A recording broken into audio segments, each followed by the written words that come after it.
Sabinali bedu bedu.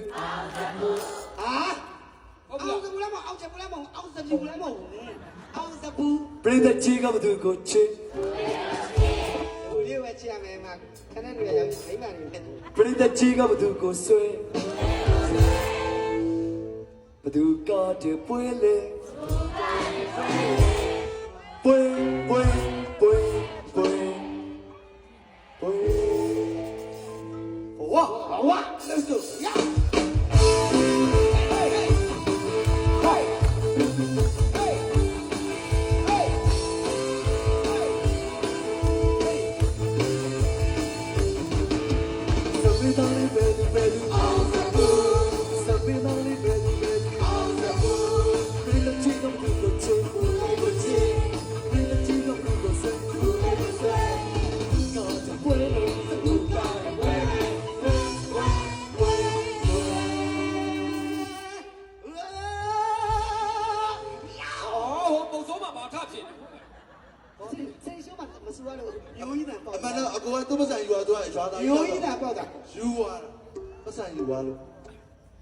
ဒီတရွက်ကြောက်ရတာမြန်တော့ဒီလိုဖြစ်ဟုတ်လေလူရှင်တော်တွေမျက်မှောက်လေးတော့မှမင်းသားတွေမင်းသမီးတွေရှိတယ်လူရှင်တော်လို့ပြောရလေပြောတဲ့အတိုင်းမလုပ်ပါမင်းသားမင်းသမီးတွေလုံးတာပဲသူများပတ်စံနဲ့တော့မှ तू စေတနာရှိလို့ဟုတ်လေညီလေးကိုမယုံလို့မပေါ့ပြည့်တတ်ကြီးလေ तू ကလေတစ်ခါမှပြန်မပေးလို့ပါဟုတ်ကဲ့ပါမင်းညီမလေးလည်းပန်းနေစူးချလို့မကုံတော့လားမသိဘူးဘုရားဘောဘကခေါ်ရောက်ပန်းရှိတော့ပါလို့အုံမားနေတယ်အရွက်ကြီးအုံမားနေတယ်ဟိုဆက်ရက်ကတ်ထားတဲ့ဟာကိုပြောတာအမတို့ကမင်းသားကိုစူးလာကြတာလားစီတန်းဆိုတယောက်မင်းတယောက်စားတော့မရဘူးလေအမေတယောက်စားတယ်အမေမင်းတယောက်စားတယ်ဒီလိုကဲတမီးတို့ကဲဆိုပြီးတမီးတို့နော်တမီးတို့ချူဟုတ်ကဲ့မလေးကိုတော့ရန်တွေးလိုက်လို့ခိုင်းအဲ့လိုပန်းမို့တကုံးဝယ်ခဲ့ကိုကြိုက်လိုက်ပါလို့အဲ့ဒါကျတော့ပတ်စံမြေမရတာဆိုအောင်စမှုတို့တချင်းလေးတော့ဆက်ချင်တယ်အဲ့လိုဆက်မှာပတ်စံမြေယူတစ်ပိုင်းဖြစ်သွားတာကိုသူကလောဘကြီးတယ်ဒီစမှာကဲကျူတာမကျကဲအေးတကြီးကျေးဇူးတင်ပါတယ်ကလည်းပါအောင်ပဲဟလားယူတာလေးတွေတမိုးထားပြီးယူပြီးတော့နေရာတကြားလေးထားကကြရအောင်ကဲကျွန်တော်မင်းသားလေးကပါအောင်မယ်ခဏလေးပါဗျနော်ကျွန်တော်စကြလေးခဏလေးစမင်းသားလေးဘယ်သူဟေးအောင်စဘူးနော်အောင်ချက်ဘူးလည်းလို့တကယ်ကိုရှောင်းကြတယ်တို့အော်တကယ်ပဲလားဒီကညီလေးဆိုရင်ကကြီးကဝင်းမှာတဲတာအခုက ABC ကျွန်တော်ဇက်စီယာဟုတ်တယ်မင်းသားဒါပေမဲ့ကျွန်တော်မတဲနိုင်ဟမ်စိတ်ယုံလေးမှာပဲနေပူလေးကျွန်တော်ဒီထဲမှာပဲအိတ်ဘာလို့လဲအကောင်တော့အဆောင်ပြောနေရတာဟုတ်တယ်အကောင်တော့တဲလည်းပြိုးသွားပြီတဲကြီးလည်းပြိုးသွားပြီအကောင်တော့အဆောင်ပြောနေဒီဒါတော်မှအကိုပတ်စံချီတာရမတို့ချမပြတယ်ရွှေမဘလောက်ချမ်းသာချမ်းသာဒီလေသူကနောက်မှပြောပတ်စံကိစ္စရေးကြည့်တယ်ဒီကအဝမူလူရေးရလွတ်လွတ်နေလူမူရေးဟုတ်တယ်မလေးပူချက်လို့အခုကျွန်တော်စိတ်စိတ်နဲ့ကြည့်နေကျွန်တော်ချောနေလို့ဟုတ်တယ်ရွှေသူနဲ့တူနေလို့လားကျေးဇူးများတင်ပါတယ်ကျွေးပြီးကွယ်ကိုလေးကျွေးပြီးကွယ်ကျေးဇူးပါဘယ်သူမိုင်းလေးပြောစံတော့ရှမို့ကျွေးပြီးကွယ်မိသားအုံမြူးနေလို့ဟုတ်တယ်ကိုလေးကျွေးပြီးဟုတ်ကဲ့ကွယ်ဒီနေ့ရှင်ဘုရားမိုင်းကတယ်မလဲဘူးနော်ဟာတော်လာကြပြီကိုစောလာတော့တယ်bienဘာဖြစ်လဲ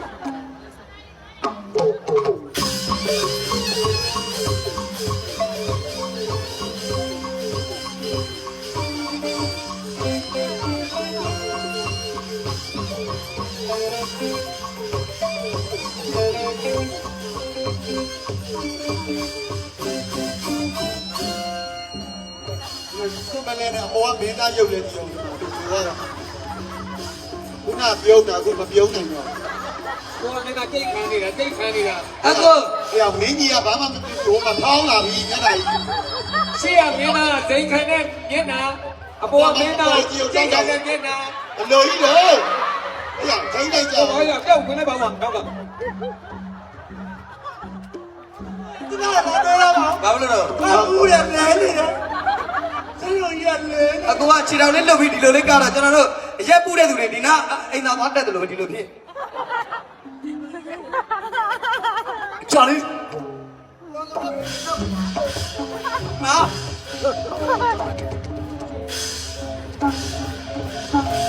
ဆုံးရှိမို့အကူမအားမငယ်လေအကူအားလုံးတော့ရောက်မိုးထဲမှာပင်လယ်တစ်ပြားလေးလို့ရပြီဟုတ်တယ်ကျွန်တော်ကခေါင်းဆောင်လုပ်မယ်နော်ဘိုးထိတ်ရိုင်လေအကူမူးပြီးတော့ဘာမှမမြင်ရတော့ဘယ်တော့မှလေးချောလိုက်တယ်အမလေးရှိသေးတယ်တရားကောက်ဆို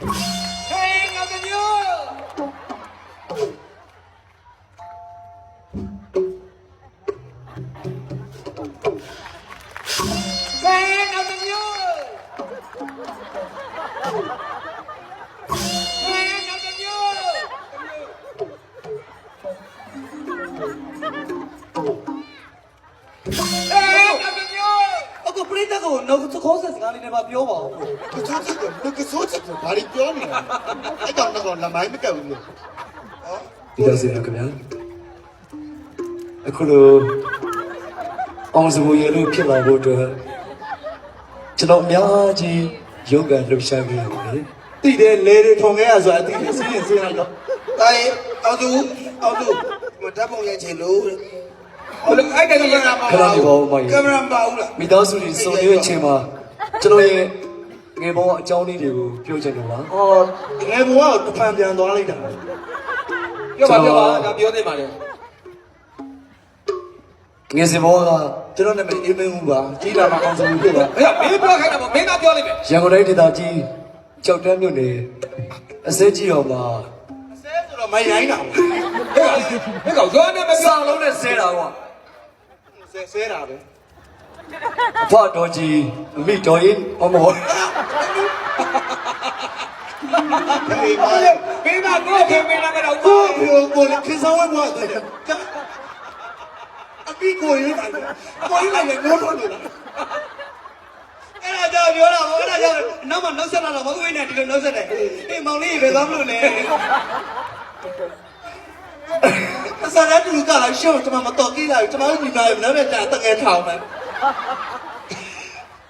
ပေါ့ဦးနေတဲ့သွားလိနောက်ဆိုပေးရဟိုကစားဝဲပြောမလွဲရင်အောင်သဘူးမဟုတ်ဘူးအမိတော်ကြီးတို့မှာဝေးဖွားခဲ့ပါလေသာသမီများနဲ့အကြီးဆုံးတောက်တယောက်ဖြစ်ပါလေဟုတ်တယ်ပေါင်မပြည့်လို့တွေးနေတာဟုတ်မင်းတို့ပြောတယ်အဲ့ဒါမင်းတို့ပြောတော့ဟဲ့မင်းတို့ပြောလဲလို့ပေါင်မပြည့်ပဲမွေးတာအမလေးပေါင်ဘာလို့မပြည့်အပြောပြမယ်ငါသားတွေကငယ်တော့အရန်ချိကြတာသူ့ကိုလည်း6ပေါင်ခွဲနဲ့မွေးထားတာတဲ့ဒါပေမဲ့ तू ကတဲ့ပေါင်တာမပြည့်အပြည့်ရဲ့ဟာပြည့်ဘာလို့ပေါင်ပြည့်တယ်ပေါင်ပြည့်တယ်ပေါင်ပြည့်တယ်ချစ်ကလေးလုံးကြီးလိုက်ဒီမှာစမုတ်တိုင်းကြတာဟုတ်လားဒီလေးအောင်တဘူးအမူကြီးမရိုင်းတာကွာဒါကညီလေးခေါ်တာမထူးပဲနဲ့ပြောအောက်ကမင်းသားလေးကိုလေညီလေးတို့ကပြီးပြီကိုနားမှာမြုပ်လိုက်အောက်ကိုလည်းကြည့်အောင်အောက်ကကိုညီလေးမျက်နှာကိုကြည့်ကြမသိရင် तू ကတားနေညာတယ်လို့မျက်နှာရရဲတွက်လာကြမင်းသားကိုလည်းကြည့်ရွှေမိုးလည်းဒီမှာဇွဲချိုးတွေပြန်တေးချွေးတွေပြန်ဘလို့ဇွဲချိုးတွေပြန်အောက်ကမင်းသားလေးကတချမ်းဆောင်တော့သွေးတွေပါဆင်းလာပြီးပါးတွေထောင်းလာဝိုင်းလေးနဲ့ရှင်မိုးမပူနဲ့အန်ယူလက်နဲ့ကြီးခေါ်လာပြီးသားဝီဟောအကုန်ကျေးဇူးလေးဟုတ်အဖြူလေးကွာခွေနော်ဟောကောတာလက်နောက်ပြလားလက်နောက်ပြဟေ့ကဗျာလောကဒီမှာ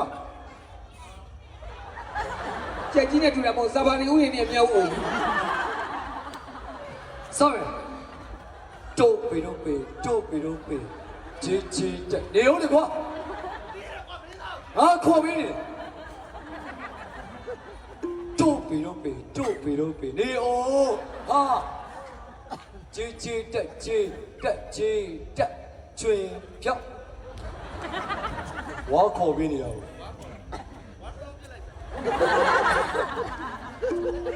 တို့ပေတို့ပေတို့ပေတို့ပေဂျေဂျေတက်ဂျေတက်ဂျေတက်ချွေဖြောက်ရောက်လာနေပြီဂျေဂျေတက်ဂျေတက်ဂျေ တော့ပါစက်နဲ့ပြောလို့မရဘူး ချွေဖြောက်ချွေဖြောက်ချွေဖြောက်ချွေဖြောက်ချွေ ပြောင်းနေပြောင်းနေစီဝါမားနေတယ် မကြချွေဖြောက်ချွေဖြောက်ချွေဖြောက်ချွေဖြောက်တို့အောက်မပြောနဲ့ပြန်မပြောနဲ့ကတ်ရှိကကတ် မင်းတော့ပြန်မပြောနဲ့လေမင်းကပြောင်း မိသားကရင်လက်တို့ပေတို့ပေတို့ပေတို့ပေချေချေနေအောင်အင်းချုံမလာသေးဘူး ရွှေကြောက်ကမှလေ ချေချေတက်ချေတက်ချေတက်ချွေဖြောက်အေးချွေဖြောက်ချွေဖြောက်ချွေဖြောက်တို့ပေတို့ပေတို့ပေတို့ပေတဲ့တက်ချေတက်ချေလက်တဲ့ချွေဖြောက်ချွေဖြောက်ပါနေတယ်ချွေဖြောက်ချွေ ကိုလှုပ်လှုပ်လှုပ် ဒီဒုစက်ပြောင်းချေချေတက်ချေတက်ချေတက်ချွေဖြောက် ကမားနေတဲ့ ကျွန်တော်ကြည့်လေဟာကနွားများလို့ပဲပြင်တော့မှာပါ ချေချေတက်ချေတက်ချေတက်ချွေဖြောက်ချွေဖြောက်ချွေဖြောက် ရောင်းပြန်ကြီးလို့ ချွေဖြောက်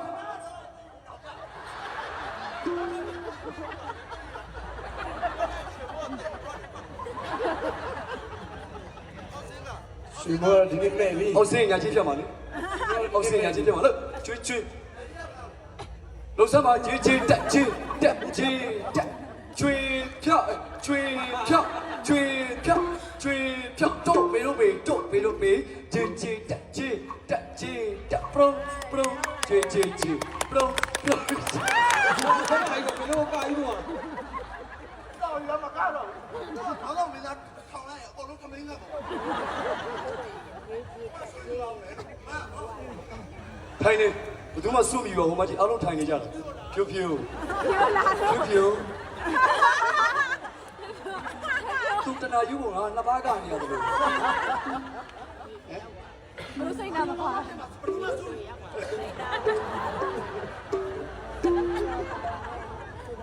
စီပွေအရင်ချင်းကပြောကြပါပြီဒီပွေကြီးကြောင့်ခလာကြီးရှာဖို့မင်းရဲ့ပြောနေတယ်တဲ့ဘာမလျှော့နဲ့အရင်ချင်းကပြောကြပါပြီဒီပွေကြီးကြောင့်ခလာကြီးရှာဖို့မင်းရဲ့ပြောနေတယ်တဲ့ဘာမလျှော့နဲ့ပြောဆိုဝီကောခလာရဲ့တော့ဆိုတဲ့ဝီကြိုက်တဲ့ဒီမှာရဲ့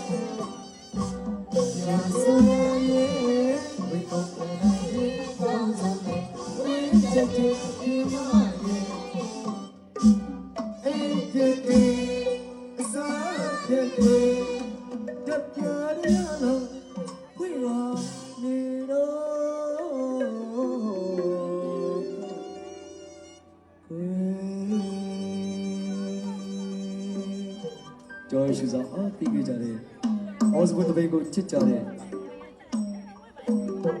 မိသားစုများအားလုံးစိတ်ဓာတ်ဒုက္ခကာယဒုက္ခလက်ဖြောသောဒုက္ခနဲ့ပြည့်စုံပြီးကောင်းကျိုးလိုရာဆန္ဒဖြတ်ပြပြည့်ဝပါစေကြောင်းအော်စဘတ်ဇတ်ဘေအဖွင့်သူဖွင့်သားများအားလုံးကနှုတ်ခေါ်ဆက်တာကတော့ပြုလုပ်ပါတယ်ခင်ဗျာ။ဒါမဲ့နှုတ်ဆက်ကြပါမယ်။မိသားစုများအားလုံးနဲ့တူတူနှုတ်ဆက်ညချမ်းကိုပြန်လည်ဆောင်တွေ့ကြပါသည်ခင်ဗျာ။ကျေးဇူးကျူးတင်ရှိရပါတယ်ခင်ဗျာ။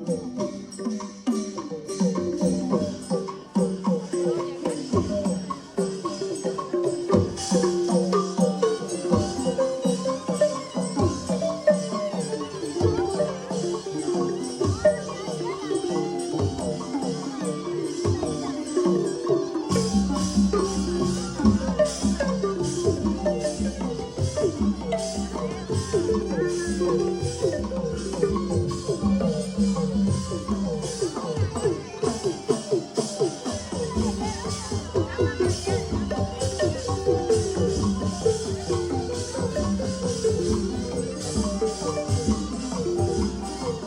ဆုံးမှုအတွက်ကျွန်တော်စောင့်နေပါမယ်ဒီနေ့တညကပြပြီးတော့ကျွန်တော်တို့ရန်ကုန်လိုင်းမှာကပြမှာဖြစ်ပါတယ် 14ဆိုင်မှာကျွန်တော်တို့ကထူးနှုတ်ဆက်ပွဲပေါ့ကျွန်တော်တို့ကနှုတ်ဆက်ပွဲဒါအဲ့လိုပြောတာ3ခါလောက်တော့ရှိပြီဒါတော့တကယ်နှုတ်ဆက်ပွဲပေါ့အဲ့လိုပဲလိုက်ကြည့်တဲ့လူရဲ့နှုတ်ဆက်ပွဲလုပ်တဲ့ပွဲမပြီးနိုင်ဘူး โอเคပွဲကြီးကိုခက်ခဲမရှိရပဲပါ ဘယ်သူကပြီးပြီပြောလို့ထားနေကြ ည တယ် နေပါစေစီလိုက်တက်ပါလေဘာအေးခိုင်ဆိုလေအေးခိုင်ဆိုဟုတ်ကျေးဇူးများတင်ပါတယ်ကျေးဇူးများတင်ပါတယ်မိသားစုများခင်ဗျာ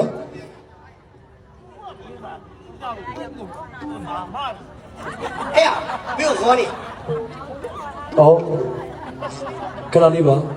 ကျွန်တော်အရေးကြီးပြောစရာလေးရှိလို့ပါ အားများပါလေ အရေးကြီးပါလေ ပါလိမ့်မယ် တိတ်ကတော့စိတ်ရှိရနာဆိုင်ဖြစ်ပါလေ ဟောကြော်ညာ အကောင်းဆုံးစိတ်ကိုစော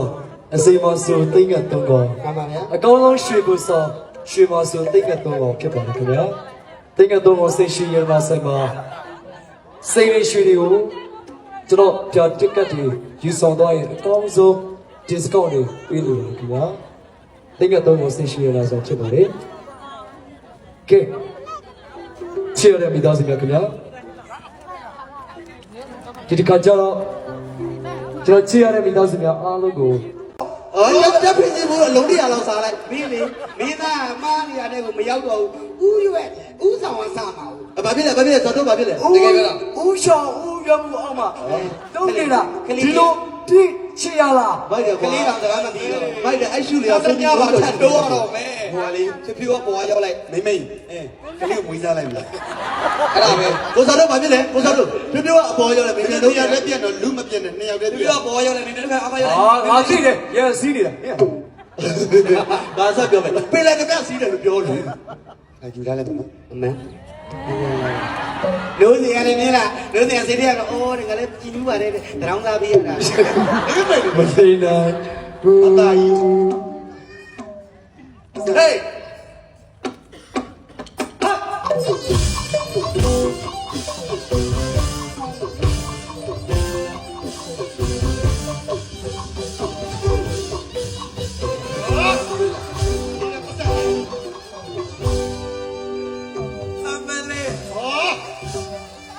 ဘာမှမရှိရတဲ့ဒီကနေ့လေဂျာလုံးကြီးကပေးတာသူ့ပါအကိုတို့ဇမ်းမကတော့ဘင်းနဲ့လေဖျားထီးတဲ့ပွဲမှာပတ်စံလိုက်လို့ကြပါ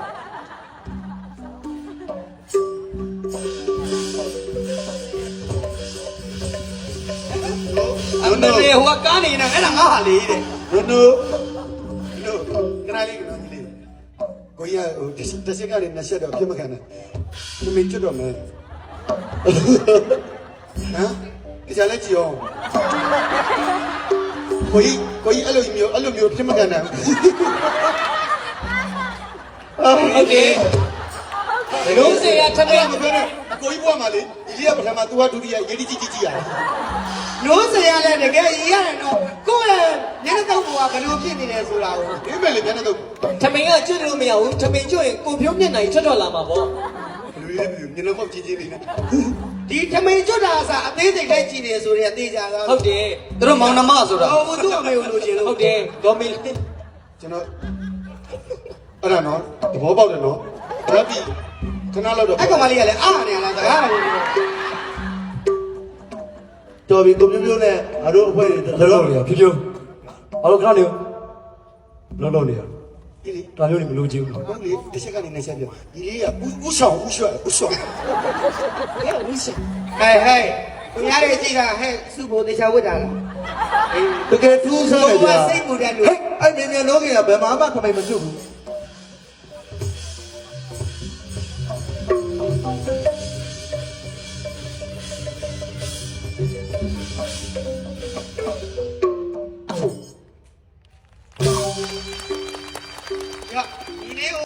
ကြောက်လို့ထိုင်လို့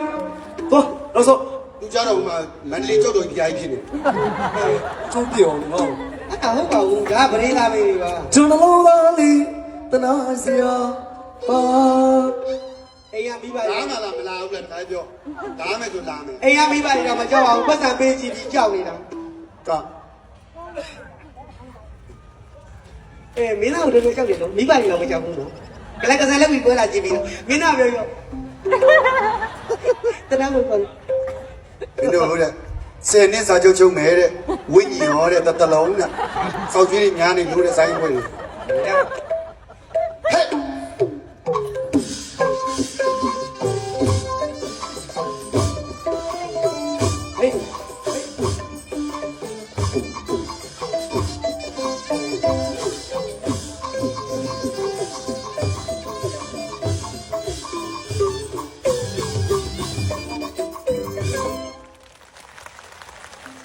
ကောင်းပြီလားဒီရုပ်ခုတ်ကောင်နောက်တစ်ပုတ်တော့ဒီနေ့ကျမှဒီနေကဘာလို့နောက်ကြကိုင်းကလည်းမလေးဘူးလားကွာဒီချိန်ကိုကနေထွက်နေဟမ်အစနေကြကုန်ကိုစုဘောက်ရှိကြတာညီလေးဘာလို့ဒါလေးပါဒါလေးခဏချတာဒီလေးမျက်နှာကြီးမမြင်အောင်ဟုတ်တယ်ဝရှိရတသိန်းယူလာတော့ပြောလိုက်အောင်ဒီမာဒီအေးမလာလာလာလာလာ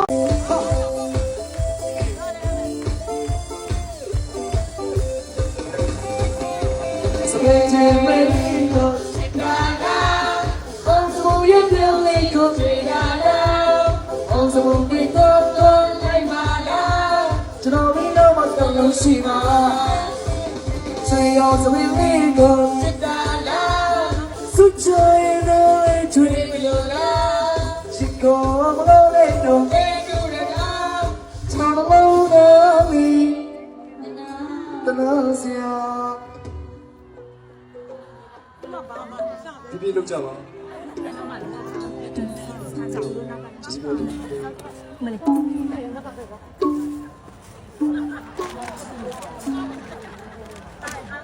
ကဘာပေါ်မှာချိုးစုံးကတည့်ရသီးလို့ထင်ကြတာမဟုတ်ဘူးအဲ့ဒါဒီဘာတော့ချိုးစုံးကစပုရဲ့အပြုံးတွေဖြစ်နေတယ်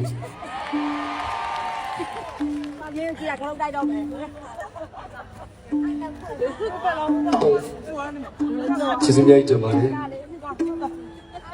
ကျွန်တော်ရန်ကုန်တည်းတည့်ရသီးဖောက်တယ်ပြန်သွင်းလို့ရပါတယ်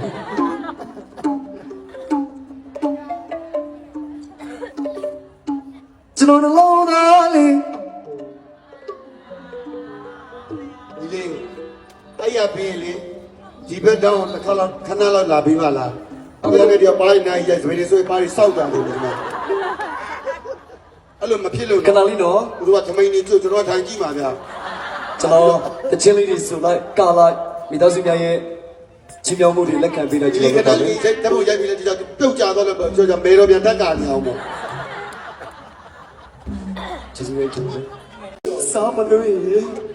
ရေမပိုက်ပါလို့စာမလို့ရေမပိုက်ပါလို့ကြောင်းတော်တဲ့အိုင်မဲမြေကြောင်းတော်တဲ့လိုက်မဲမြေမြတ်စေပဲစာရောဘနဝမုန်တေမရူရဲ့ပဲစာကိုဘနဝမုန်တေမရူရဲ့ပဲစာကိုဘနဝမုန်တေမရူရဲ့ဝိတိကိုတန်ချုံတော့ယောရေပါတာရေနာ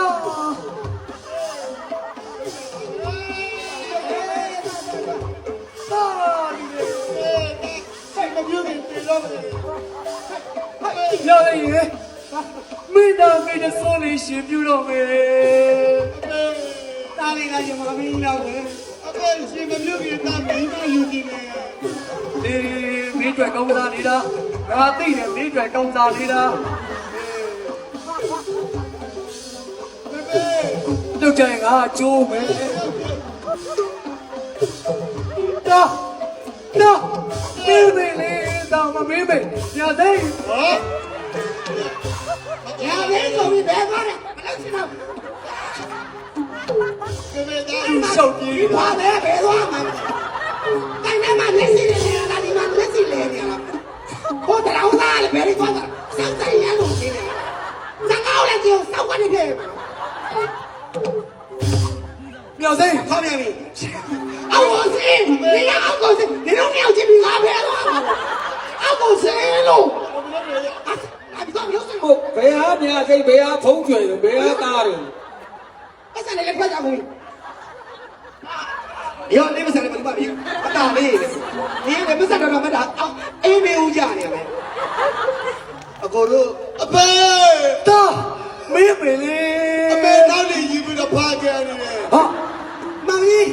ကျမပါလေးလားဟုတ်တယ်ပါလေးစာပလို့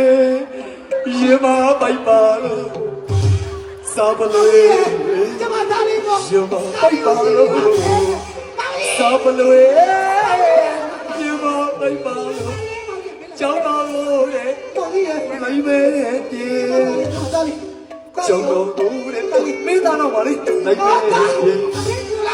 ဘယ်စားလို့ဘယ်တော့မှမသိမလို့ရေတဲ့တော့ဘယ်စားလို့ဘယ်တော့မှမသိမလို့ရေဒေသာနောဘနဝမောတေဘရမီရေအမလေးဒီကိုတေချူနောယေဘာတာယေမြာစေဒီတော်လူမေဝချီလာမိသားလေမိသား